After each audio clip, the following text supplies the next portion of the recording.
Il est 6h15, Thomas Schnell. Très bon réveil à tous, bienvenue si vous nous rejoignez. Il nous a rejoint dans le studio, Laurent Tessier, bonjour. Bonjour Thomas, bonjour Marion, bonjour à tous. Rédacteur en chef de Pascal Pro et vous le savez tous les jours de 11h à 13h sur Europe 1. Laurent, vous allez poursuivre tout à l'heure sur le sujet du port du voile dans le sport. Oui, vous avez été très nombreux hier sur Europe 1 à réagir à l'appel de l'ancien champion du monde de boxe Mayar Monchipour. Réveillez-vous, cher Teddy Riner, réveillez-vous. Un message destiné au champion olympique de judo qui a déclaré dimanche dernier que le port du voile dans le sport, je cite, n'emmerdait personne et que l'on perdait notre temps en France. Hier, donc sur Europe 1, Mayar Monchipour lui a répondu. Il est né en Iran, à Téhéran. Il a la nationalité française aujourd'hui, une prise de parole très courageuse. Il n'a que des coups à prendre dans cette histoire. Si dans 20 ou 30 ans, votre fille ou votre petite fille se fera insulter ou se fera molester juste parce qu'elle est habillée normalement, juste parce qu'elle va boire un verre avec des amis dehors le soir tard, quand on lui dira « Qu'est-ce que tu fais dehors? Pourquoi tu n'es pas à la maison ?» Vous en serez redevable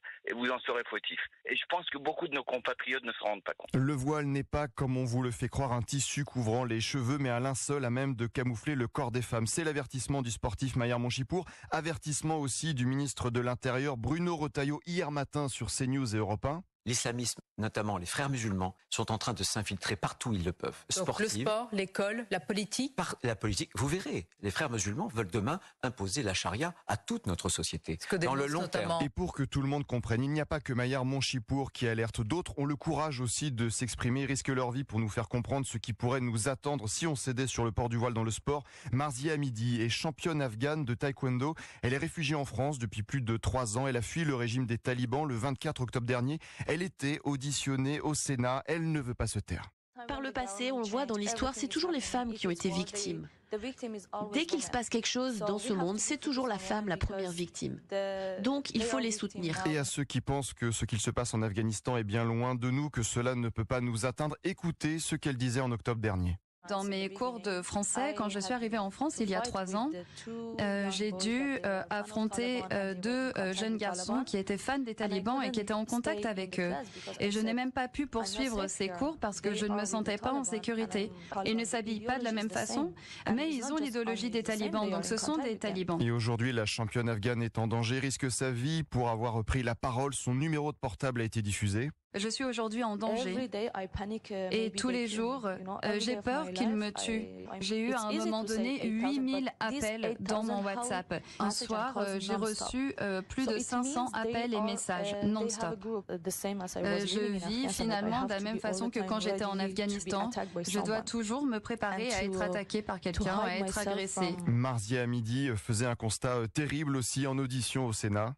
Et si vous pensez que les talibans vont rester là-bas et que l'idéologie est seulement un danger pour l'Afghanistan, non, c'est ici également que ce combat doit être mené en France, en Europe.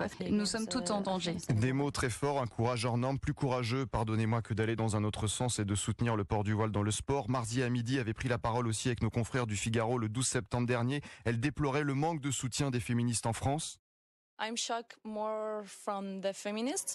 Oui, je suis assez choquée de cette absence de soutien de la part des féministes parce que c'est une lutte que nous avons en commun. En Afghanistan, on estime que le hijab définit l'identité de la femme, mais non, pas en France. J'ai une identité même si je ne porte pas l'abaya, même si je ne porte pas le voile.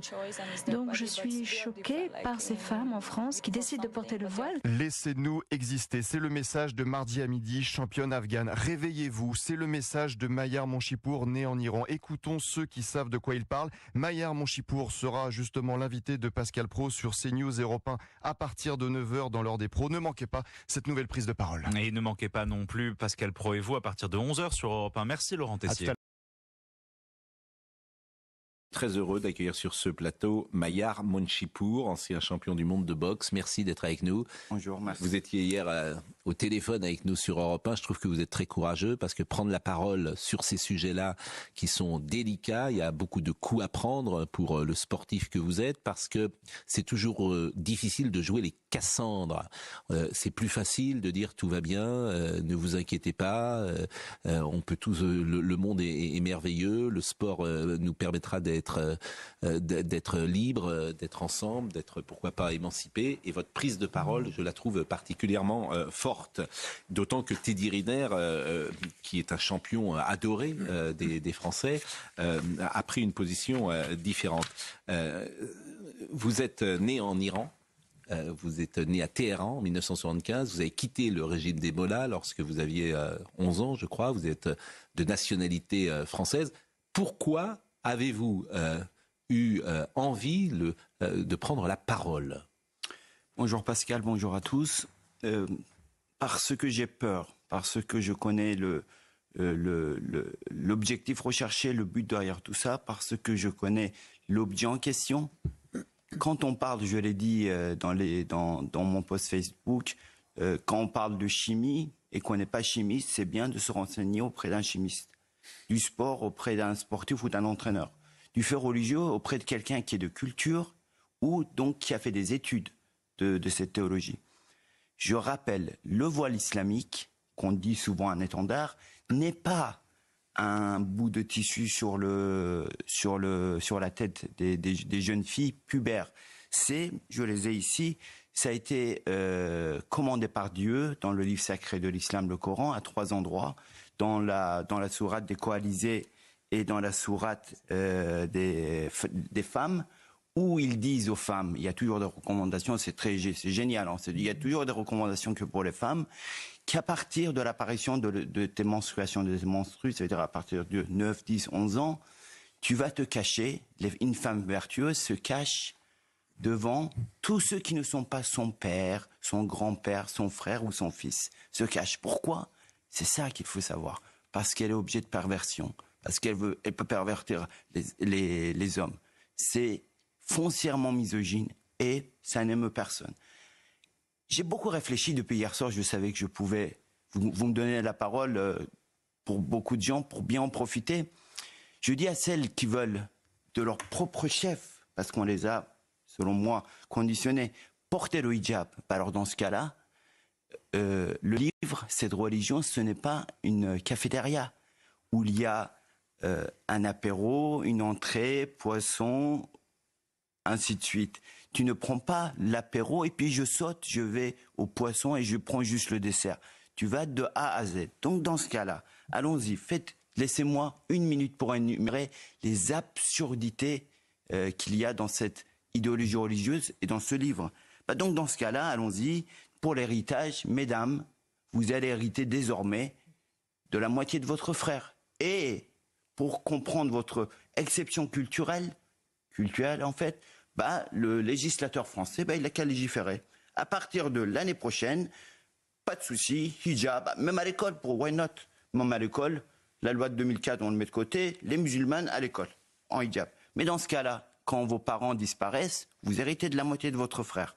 Dans ce cas-là, vous êtes devant une juridiction, vous avez un poids de témoignage et un poids juridique de la moitié d'un homme. Par exemple, Pascal, par exemple, madame, par exemple, messieurs, si votre fille, si vous avez une fille, si votre sœur, votre maman se fait agresser dans la rue, elle est accompagnée de son enfant, de sa copine, et l'agresseur est accompagné d'un de ses copains. Devant un tribunal, son témoignage vaudra double. Elles veulent ça. Voilà.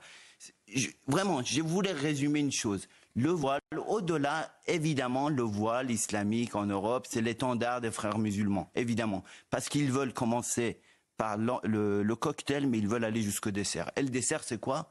C'est moitié de droit pour les femmes, c'est les femmes à la maison, c'est les femmes enfermées, c'est les femmes sous le juge d'un khayyem, d'un responsable. Alors, c'est ce que j'appelle le grignotage, parfois de l'islam. Comment vous expliquez la position de Teddy Riner, la position de Marion Bartoli, que j'entendais sur RMC hier? Je leur fais effectivement une forme de procès en naïveté de ne pas voir cela, parce que ce que vous dites là, au fond, et on le voit aussi avec la jeune génération, personne n'y croit. Personne n'imagine que ce voile soit le début d'un grignotage qui irait jusqu'aux exemples que vous avez cités. Mais alors, comment les alerter du danger et comment vous expliquez une forme de naïveté de Teddy Riner et d'autres sur ce sujet? Alors, je le sais, je ne le connais pas, il est prévu qu'on se rencontre. Je le sais qu'il ne connaît pas les détails, je redis. Le jour où je voudrais parler d'énergie nucléaire, je laisserai la parole à un physicien. Donc ils sont naïfs, ils ne connaissent pas. Ils ne connaissent pas. Ils ont très probablement des amis qui leur disent religion et liberté. Et la ministre des Sports, Madame Barsac, pourquoi pourquoi est-on du mauvais côté toujours dans l'espace médiatique, hein, parce que le public suit, évidemment, l'opinion publique, elle est plutôt proche de ce que vous dites vous, mais dans l'espace médiatique, les intellectuels, les essayistes, les romanciers, les artistes, etc., c'est très difficile d'afficher votre position. C'est tellement difficile que vous serez invité nulle part, Monsieur Monchipour. Je suis invité chez vous. C'est ça. C'est tellement difficile à porter. C'est toujours d'ailleurs le critère ou l'argument numéro 1 que je mets en place. C'est-à-dire qu'on ne vous verra pas sur France Inter, on ne vous verra pas chez Léa Salamé, on ne vous verra pas chez Anne-Elisabeth Lemoine, parce que vous avez un discours qui ne correspond pas à la doxa. Alors pour Madame la Ministre, je ne ferai pas de commentaire, je suis fonctionnaire, c'est ma patronne. Pour ceux qui se trompent, il y a, je crois, trois cas. Il y a... Alors je l'ai entendu sur votre plateau, je crois, j'aime beaucoup, je l'utilise. Il y a les idiots utiles. Ils sont idiots, ils sont pas idiots, ça veut dire ils sont ignorants. Ils sont utiles, parce que dans leur ignorance, avec la fameuse expression, on en parlait, de l'inclusion, ils donnent le pas aux frères musulmans. Il y a déjà ceux-là. Il y a ceux qui, en fait, qui s'en rendent pas compte. Il y a des gens qui s'en rendent pas compte. Ils savent même pas ce que c'est. Ils disent, c'est pas très grave. Moi, on m'a dit, on m'a dit il y a quelques années, et il y avait un éducateur sportif qui est chargé de mission de service public, c'est pas rien. Il m'a dit, mais Maillard, tu préfères qu'une fille porte le hijab sur le ring ou qu'elle s'en string? Moi, je pense pas. Moi, j'ai jamais vu une femme en string dans la rue. Hein. Je pense pas. Donc, vous voyez, il y a ceux-là, et il y a ceux qui font de la politique. Entre autres, il n'y a pas que, entre autres les frères musulmans qui sont pas du tout dans la lutte armée, ils sont dans le grignotage, j'aime bien votre mot grignotage, et le lobbying. Et en fait, ces trois cases, ces trois groupes se donnent la main. Mais si on peut résumer l'affaire, il y a quelqu'un qui sait de quoi il parle, c'est vous, et quelqu'un qui ne sait pas de quoi il parle, qui s'appelle Teddy Riner et d'autres. Mais moi, ce qui m'a frappé, c'est dans votre démonstration, vous avez fait preuve d'un esprit très français, en fait. Vous avez fait appel à la raison. Et de l'autre côté, il n'y a pas la raison. En fait, c'est vous qui êtes dans une vieille tradition française, la tradition des Lumières, qui expose calmement, de manière rationnelle, les arguments. En face, il y a quelque chose de très nébuleux, de très ténébreux. Oui, pourquoi pas? On ne sait pas de quoi on parle, mais on va parler quand même. Donc, vous êtes le représentant de l'esprit français. Il y a même quelque chose d'encore plus fort. Olivier de Lagarde. À la limite, que les frères musulmans soient pour le voile, on peut le comprendre.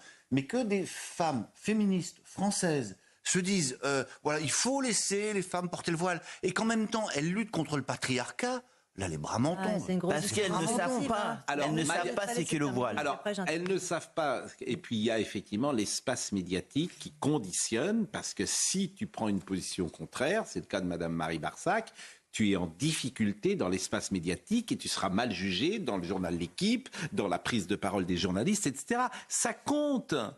Ça compte, il faut du courage, Olivier. Moi, j'aime bien la phrase de Kamel Daoud qui dit mettre un voile, ça peut être une liberté, l'enlever, on ne l'a pas, la liberté en général. Kamel Daoud a dit pire que ça. Il a dit que le voile est un féminicide. Et il a dit il n'y a pas d'émancipation dans la soumission. Monsieur, vous avez très bien résumé le fondement théologique de ce que c'est que le voile, à travers, encore une fois, les injonctions du texte. Sabrina Medjaber. À travers les injonctions du texte.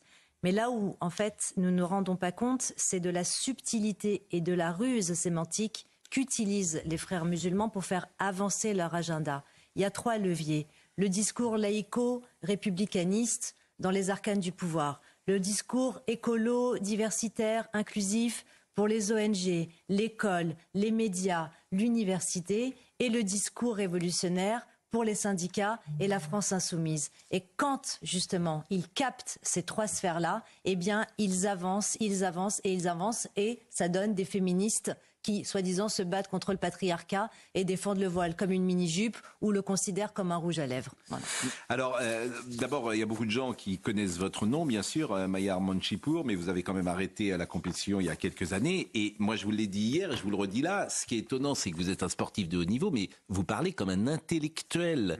C'est-à-dire que le discours que vous avez, il est incroyablement construit, précis. Et quand je dis vous parlez comme un essayiste, vous parlez vraiment comme quelqu'un qui a réfléchi longuement et qui connaît et qui sait manier les arguments, la langue, etc. Ce qui n'est pas si fréquent. Je voulais vous dire 2 choses.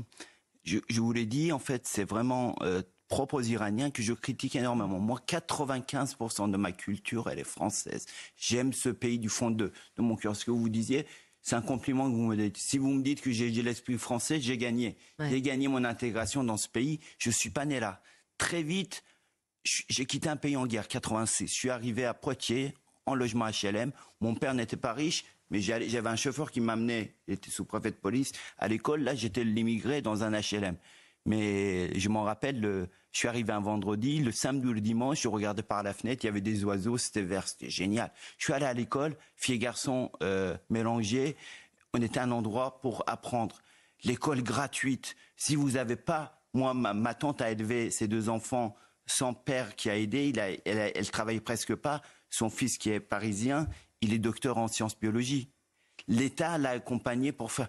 On a tout pour réussir dans ce pays-là. Laissons tranquille. Alors, pareil, vivre à Rome comme les Romains, les Iraniens le font. Quand on va quelque part, on s'adapte, on respecte l'histoire du pays, ses traditions, et on maîtrise, vous me l'avez dit 2 fois, on maîtrise sa langue. Le premier pas d'intégration, on parle souvent du travail, c'est vrai, c'est la culture et la langue. Et si on n'aime pas la culture de ce pays, on reste chez soi. Alors, je voulais vous faire écouter un document qu'on m'a transmis. Voilà. Non, mais on m'a transmis un document. Il y a une dame, elle va peut-être se reconnaître si elle nous écoute. Et j'espère que cette dame est toujours de ce monde, pour tout vous dire. Elle était architecte dans Paris. On est en 1979 et c'est une Iranienne. Une Iranienne, une intellectuelle, architecte, qui est appelée par la télévision à l'époque à commenter ce qui se passe en 79. Oui, on rappelle évidemment que M. Khomeini était à Neuf-le-Château, tout à fait. Que tout le monde a applaudi à cette révolution. C'est vrai que le régime du Shah était particulièrement rude. Il y avait la SAVAK qui était là, c'est bien ça, la police. Il y a pire maintenant. Voilà, il y a les pasteurs, les gardiens de la révolution. Je le dis sous votre contrôle. Je me souviens très bien, j'étais un adolescent, tout le monde était plutôt... prenait avec enthousiasme, non pas tant l'arrivée de l'ayatollah Khomeini, mais que le départ du Shah. Oui, il y a eu la gauche culturelle de l'époque. On remonte d'aller le voir. La gauche intellectuelle l'a encensé comme étant un héros contre l'impérialisme. Il y avait un climat assez positif parce que le Shah, à juste titre, était présenté comme un horrible. La gauche aussi l'a encensé, Khomeini. La police... Non, mais effectivement, l'histoire était simple. Il y avait d'un côté les salauds, puis de l'autre côté, il y avait les héros. Et Khomeini était du côté des héros, il n'y a aucun doute. C'est la libération. Une espèce d'aveuglement incroyable avec Foucault, les intellectuels parisiens. La libération, tout ça. Ce qui me fascine, c'est que tout le monde connaît le nom de la SAVAK. Oui. Mais il y a eu des crimes de la SAVAK, évidemment. C'est pas moi qui vais la défendre. Oui. Mais c'est rien. D'abord, c'est le seul service secret dont vous connaissiez le nom dans tout le Moyen-Orient. Pourtant, ils sont particulièrement durs, les moukabarats locaux. Mais non seulement c'est le seul service qu'on connaisse, mais en plus, son nom a perduré à travers les décennies, 3 générations. On se souvient de la SAVAK. Vous connaissez le nom de la police, des polices iraniennes qui ont un bilan mais pire, mais 10 fois pire. Nous sommes d'accord, mais je replace simplement dans le contexte de 79. Et là, vous allez écouter cette dame. Et j'ai demandé au service programmation, peut-être nous écoute-t-elle. Si elle nous écoute, c'est formidable, parce que vraiment... on l'invite demain. Écoutez ce qu'elle dit en 79 de ce qu'est l'Iran, de ce qu'a été l'Iran et de ce qu'elle imagine que ça puisse devenir. Écoutez cette femme, elle est architecte. Je crois que le problème de la femme est tout de même très important. Je ne crois pas du tout qu'il va se résoudre automatiquement à travers des luttes politiques. Il ne faut pas voir la femme iranienne comme celle qui a jusqu'à il y a 50 ans porté le voile, ensuite qu'on lui a retiré le voile, maintenant qu'on lui impose le voile. C'est pas ça. La femme paysanne iranienne n'a jamais porté le voile.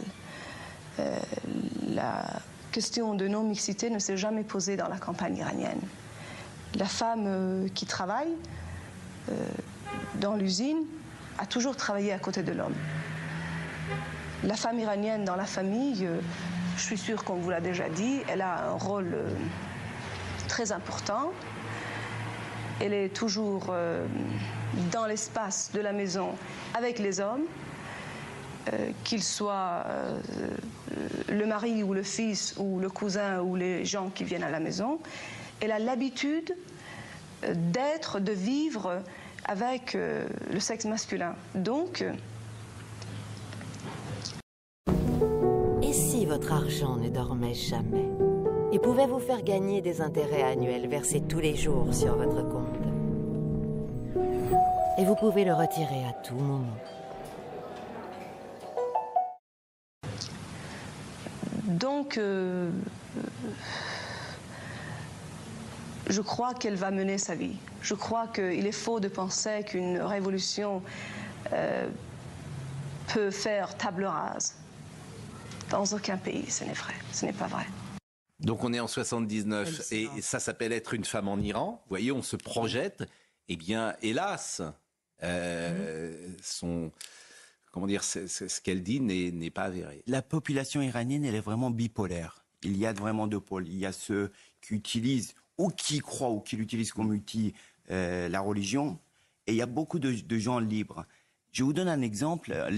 L'entrée à l'université en Iran, parce qu'il n'y a pas assez de place, est sanctionnée par un concours. Et évidemment qu'elles travaillent mieux que les garçons. Elles sont plus nombreuses à rentrer à l'université. Elles sont diplômées, elles travaillent, elles ont leur mot à dire dans les familles. Tout va bien. Mais même les plus libres des hommes, les plus libres des familles, en cas de divorce, en cas de conflit, ils utilisent la charia. Savez-vous que, évidemment, une femme n'a pas le droit de divorcer. C'est toujours le mari qui divorce. Qu'à 3 ans et 1 jour, quelle que soit la décision du juge, le père peut récupérer l'enfant. Je veux dire, tout est fait pour les hommes. Mais personne n'imagine que ça puisse se mettre en France. Personne. Il est là le danger, parce qu'en fait, c'est possible. Voilà, merci. Je voulais vous dire ça. C'est ça qu'il faudrait dire aux uns et aux autres. En fait, c'est possible. En 79, je vais revérifier auprès d'un ami qui est ici et de mon père. En 79, quand il y a la révolution, en février 79. Ils ont commencé à dire aux femmes, ça serait mieux que tu t'habilles un peu plus couvert et tout. Ils ont mis 1 an pour légiférer. Ils les ont embêtés, harcelés. Ils ont mis, ça veut dire ils n'ont pas légiféré 15 jours après, ils le voulaient. Ils savent, ils ont le temps devant eux. Ils ont un projet qui est très, très, très bien pensé. Vous n'êtes jamais retourné en Iran? 6 fois en tout, vous savez, Pascal. Vous savez, aujourd'hui, si j'y vais, on m'arrête à l'aéroport. Parce qu'encore une fois, j'ai défendu les droits de la femme, à l'image du marathon qui était interdit parce que ça pouvait perturber la procréation pour les femmes. Le marathon a été pour la première fois autorisé à Helsinki, je crois, dans les années 60. Avant, les femmes, on ne sait pas pourquoi. Alors aujourd'hui, on s'étonne, mais c'était le cas. En Iran, plusieurs sports, dont la boxe, sont interdits aux femmes.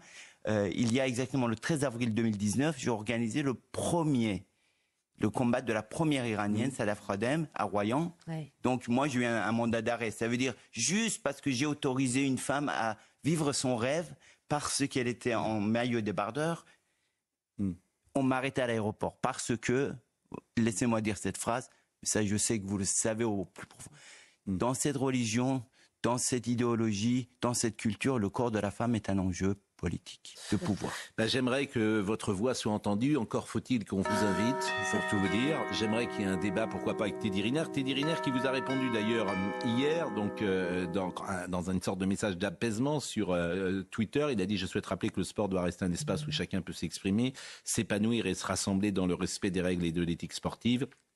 Quelle que soit l'issue de cette réflexion, j'appelle à l'apaisement, à la bienveillance et au dialogue. C'est plus facile de dire ces choses-là, bien sûr, que de jouer les Cassandes. Je le répète, ce qui nous unit est plus fort que ce qui nous divise.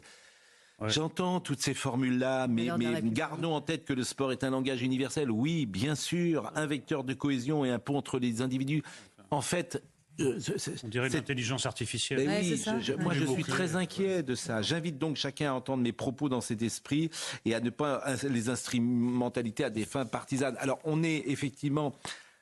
On a toute l'admiration pour Teddy Riner. On ne lui fait pas de procès, évidemment, en politique.